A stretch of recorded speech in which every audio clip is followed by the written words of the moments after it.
The South Willamette Valley Honor Flight has landed in Washington, D.C. The group of 60 local veterans are gathering at the hotel before a busy Saturday begins bright and early tomorrow morning.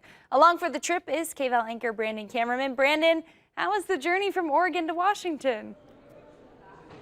Well, Kendall, it was interesting to hear Alan talking about the weather there, the showers there. I feel like the last few times that we've come on the honor flight, we've landed to some Oregon weather here in Washington, D.C., but not today. It is absolutely beautiful in our nation's capital, and it's supposed to be that way throughout the weekend. So we're looking forward to some really nice weather. We got a great response when we landed and a great response here at the hotel. Look at this. This is the first time they've done this, showing off the South Willamette Valley, Oregon honor flight here in Washington, D.C. This is at the hotel. We actually just got here within the last half hour, unloaded from the buses. The group is mostly settling in at their hotel room.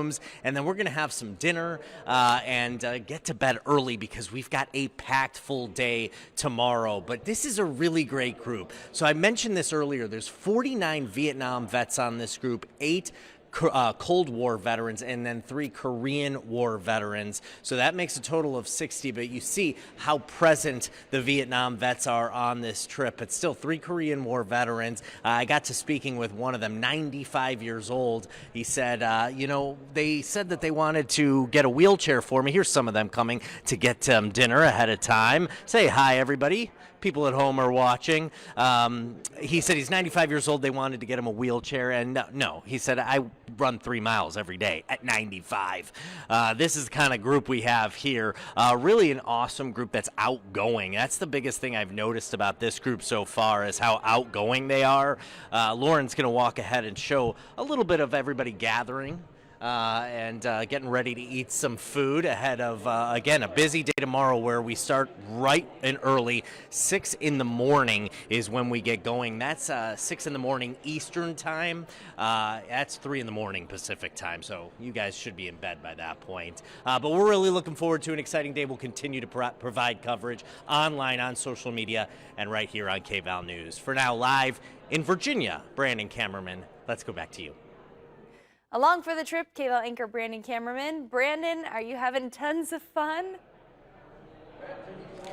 Kendall, of course I'm having tons of fun. I'm not yet having food, although the rest of the group is. It is dinner time. No better time to be on the honor flight. This group's really come together really well, and it's always amazing to see how quickly everybody melds together and starts sharing stories, and really the camaraderie begins right away. We kind of saw it last night when we were still in Portland, flew out of Portland this morning and landed in Washington, D.C. a little over, a couple hours ago. But the group's gathered here now at the hotel. 60 local veterans, 49 Vietnam vets, 8 Cold War vets, and 3 Korean War veterans. A really exciting group. And one of the members of this group has been really diving in on camaraderie and brotherhood in the nearly 6 decades since his military service. He has been a great member of this group and really looking forward to another opportunity to share stories and be with the people who understand him most. Here's more on U.S. Army veteran Corky Walsh. Corky Walsh is approaching 80. His tour in Vietnam lasted 1 year. But in that 1 year, he developed relationships that have lasted nearly 60 years. It's a bond that can't be broken. We're stronger than what just a regular family is, because of the other stuff we went through and what we seen and what we did. And we're a different breed. 1st Cavalry Division, Medevac, Crew Chief, 1967. You knew you had a job you had to do, and you did it.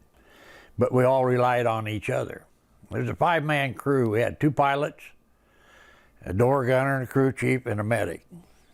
And all 5, we all worked together. And decades since his service, they all still get together. Every year we get together at a reunion all over the United States. Sometimes as many as 90 veterans from his unit.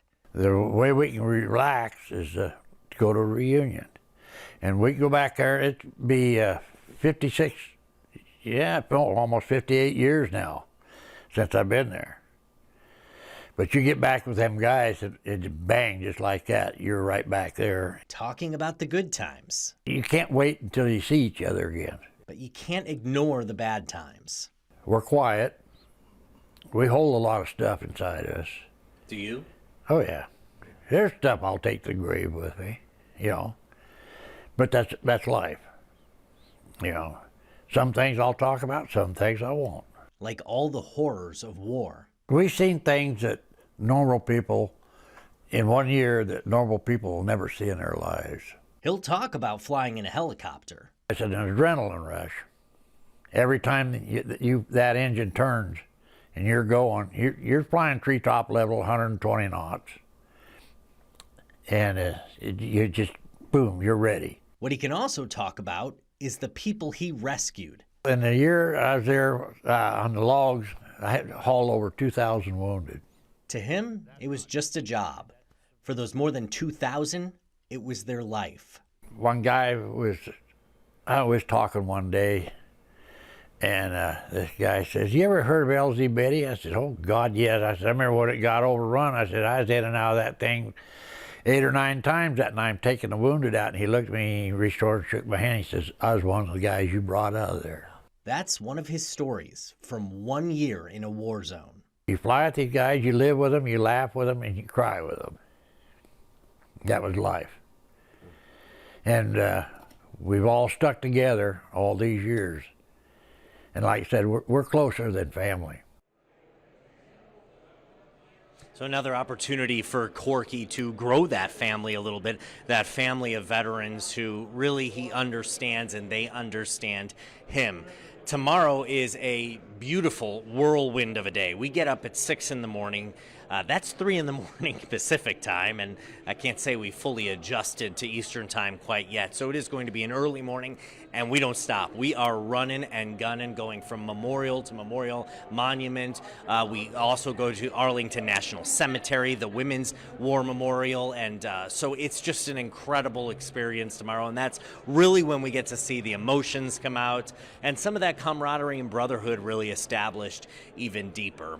So I'm looking forward to tomorrow, and you can continue to follow our coverage of the honor flight. I've been posting stuff on social media. Follow us on Instagram at kvalnews. Go to YouTube at kvalnews, on Facebook as well. We've been posting stuff there and on our website, kval.com. But I'll continue to provide coverage here on KVAL News tomorrow and through Monday, as this group is just getting started. Live in Virginia, reporting for the honor flight, Brandon Kamerman. Kendall, let's go back to you.